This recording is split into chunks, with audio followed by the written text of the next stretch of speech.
m'appelle Ismaël Saïdi, donc je suis scénariste et réalisateur. Bon, la plupart, enfin les gens me connaissent au Maroc surtout pour une série que j'ai écrite et réalisée qui s'appelle Rimo Remo, donc qui passe encore pour l'instant à la télévision. Voilà, je suis d'abord donc scénariste. J'écris pour le cinéma, j'écris pour la télé, j'écris pour le théâtre.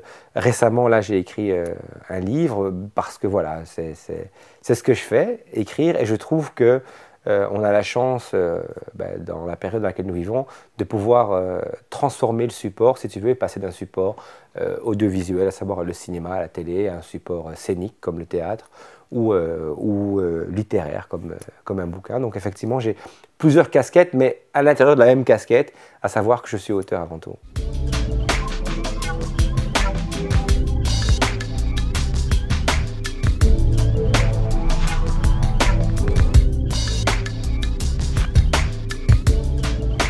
Ce qui crée ma trajectoire artistique, on va dire, c'est d'abord un énorme amour pour la lecture quand j'étais gosse.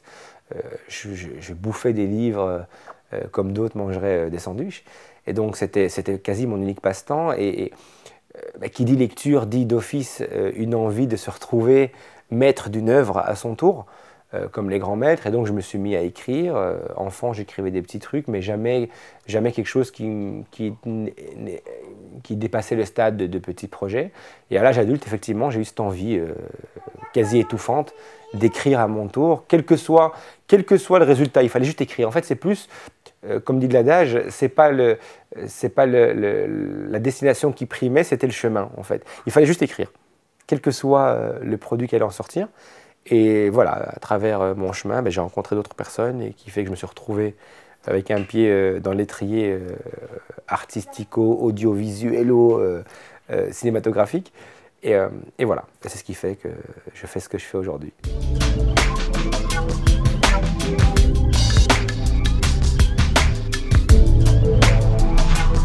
L'ouvrage que je viens d'écrire, qui s'appelle L'école 10, en fait vient d'une idée très basique à la base, c'est que je racontais tous les soirs des histoires à mes enfants avant de dormir. Et je leur lisais des livres, en fait, tous les soirs. Puis à un moment, il n'y avait plus de livres à la bibliothèque, il fallait que je raconte des histoires, et ils voulaient absolument des histoires modernes et qui parlent de moi. Donc je me suis dit, tiens, je vais leur raconter mon parcours de fils d'immigré quand j'étais gosse, la manière dont un fils d'immigré en Belgique découvre l'école, découvre les copains, découvre Noël, etc. Et donc ce livre, qui s'appelle L'école 10, comme le nom de l'école que j'avais fréquentée quand j'étais gosse, je voulais aussi que les gens puissent se l'approprier, l'avoir facilement, le lire facilement à leurs enfants. Et donc j'ai décidé, après mûre réflexion, de ne pas passer par un éditeur, donc j'avais la possibilité de passer par un éditeur, mais de le publier uniquement sous format numérique. Le livre est disponible sur Internet, les gens peuvent le télécharger au prix de 99 cents, donc 99 cents, ce qui est rien du tout, justement dans ce but-là, dans le but que les gens puissent avoir un accès à la lecture beaucoup plus facilement.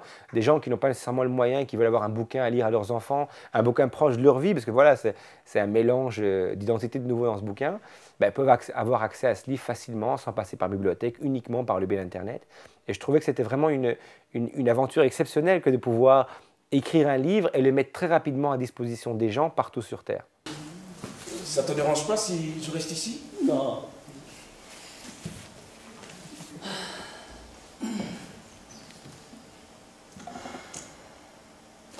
Oh mon Dieu! La police? J'ai dit oh mon Dieu! Attends que c'est pas la police. Qu'est-ce qu'il y a? Regarde le ciel! Quoi? Il est noir! Ah non, tu vas pas recommencer avec ton histoire de racisme. Ça n'a rien à voir, il n'y a pas d'étoiles! Et alors? Mais en Afrique, on voit les étoiles quand même! Quand tu reprends la pièce Euro communiste, qui a eu le succès qu'on lui connaît, c'était l'histoire de nouveau d'un Marocain qui rencontre un Sénégalais en Espagne, qui rencontre une Juive tigane à Paris et décident ensemble de traverser l'Europe. Ils n'ont pas de papier, leur but est de s'installer quelque part et on les vire de chacun des pays. C'était très drôle comme pièce, les gens étaient heureux pendant tout le spectacle, mais tu retrouves de nouveau, malgré le fait que ce soit une pièce comique, un concept purement identitaire. À savoir que je voulais vraiment mettre en avant le fait que sans papier, ce n'est pas une race, et qu'on ne peut pas réduire les gens à ce statut-là. En fait, tu peux être sans papier, tu es un Marocain, tu es sans papier, tu es un Russe, tu es sans papier, tu es un Polonais, et tu es quelqu'un avec une identité, avec une vie, et qu'on ne peut pas te réduire à ça. Donc, malgré le fait que c'était une pièce très très drôle, finalement, c'était le concept identitaire qu'on retrouvait. Ici, la pièce que j'ai écrite et que je mets en scène donc, au mois de décembre, s'appelle Ceci n'est pas un couple. C'est une pièce très drôle et il s'agit en fait du divorce entre un musulman et une juive. Et donc toute la pièce est située chez le notaire et donc on voit ces deux personnes se jeter des noms d'oiseaux pendant une heure quart. De nouveau, on a le concept d'identité. Oui, grâce à Victor Hugo. C'est qui ça? Un passeur? Oui. Un passeur d'idées, un passeur de liberté. Je comprends rien à ce que tu dis. Hein. Oh, dors.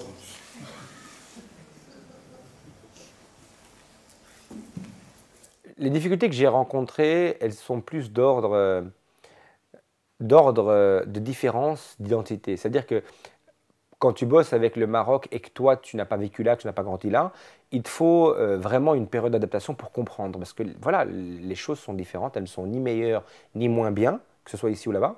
Mais il te faut un temps d'adaptation parce que finalement, tu es quand même si physiquement, même si mes deux parents sont marocains et que physiquement on voit que tu es marocain, mais à l'intérieur, tu es un mélange, tu es complètement mixé, métissé. C'est un mélange de culture. Et donc, il te faut du temps pour savoir laquelle de tes deux identités tu vas utiliser en fonction des personnes que tu as en face. Donc, les vraies difficultés que j'ai trouvées, si tu veux, lors de mon parcours, elles sont d'ordre identitaire. Ce n'était pas des difficultés financières ou techniques ou que j'ai été mal reçu. C'était vraiment essayer de comprendre l'autre et te rendre compte que tu es quand même différent finalement. Et c'était juste ça. Mais sinon, de manière absolue, je ne crois pas que j'ai eu d'énormes difficultés, quoi.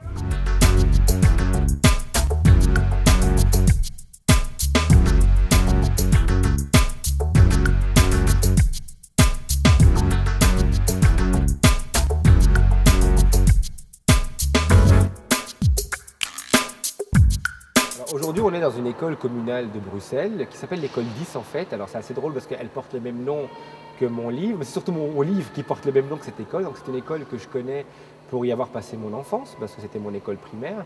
Et comme je t'expliquais, j'ai écrit un livre sur ces petites histoires qu'on raconte aux enfants. Et il était logique que la première école où j'allais faire des séances de lecture, c'était en hommage dans cette école. Et donc, je viens dans cette école depuis quelques temps maintenant pour raconter des histoires de ce livre et qui permet de redonner goût aux enfants à la lecture tout en leur parlant d'un environnement qu'ils connaissent. Ismaël est quelqu'un qui a envie de montrer aux enfants son parcours.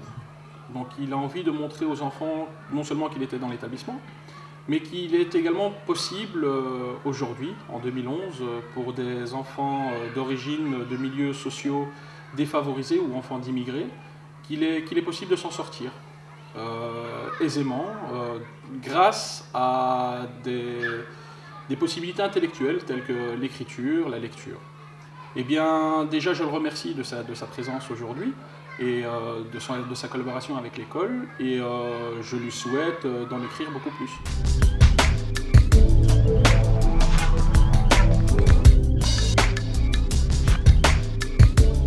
Je trouve que le Maroc d'aujourd'hui est un pays qui a énormément évolué par rapport à celui que je connaissais. Et ce qui est assez drôle, c'est qu'il a gardé en même temps les mêmes traditions que celles que je connaissais.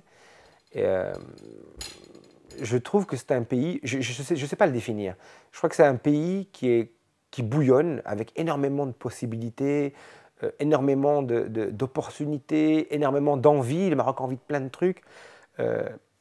Mais en même temps, j'ai du mal à définir. Je ne sais pas le définir. Je trouve ça beau, la manière dont il évolue, la manière dont ça change, la manière dont les politiques évoluent, la manière dont toutes les choses sont en train de se mettre en place. Ça se met en place très, très, très vite. Et donc, du coup, tu as du mal à suivre parce que tu apprends une chose aujourd'hui et un mois plus tard, ça a déjà changé. Et donc, je porte un regard très, très positif, en fait, finalement, sur la manière dont le Maroc est en train d'évoluer. Je crois que ce qui doit encore évoluer dans un sens encore plus positif, à mes yeux, c'est la relation que le Maroc a avec nous. Si j'avais un conseil à donner aux jeunes artistes, aux personnes qui veulent se lancer dans l'art, de manière générale, que ce soit comédien, n'importe quoi, le premier conseil, c'est que je n'ai pas de conseil, parce que finalement, je trouve que ça fait très présomptueux le côté conseil. Mais si je devais quand même en donner un sous peine de mort, je crois que ce serait vraiment que finalement, c'était Jacques Brel qui disait ça. Jacques Brel disait que dans le cadre que pour un artiste, c'était 1% de talent et 99% de travail.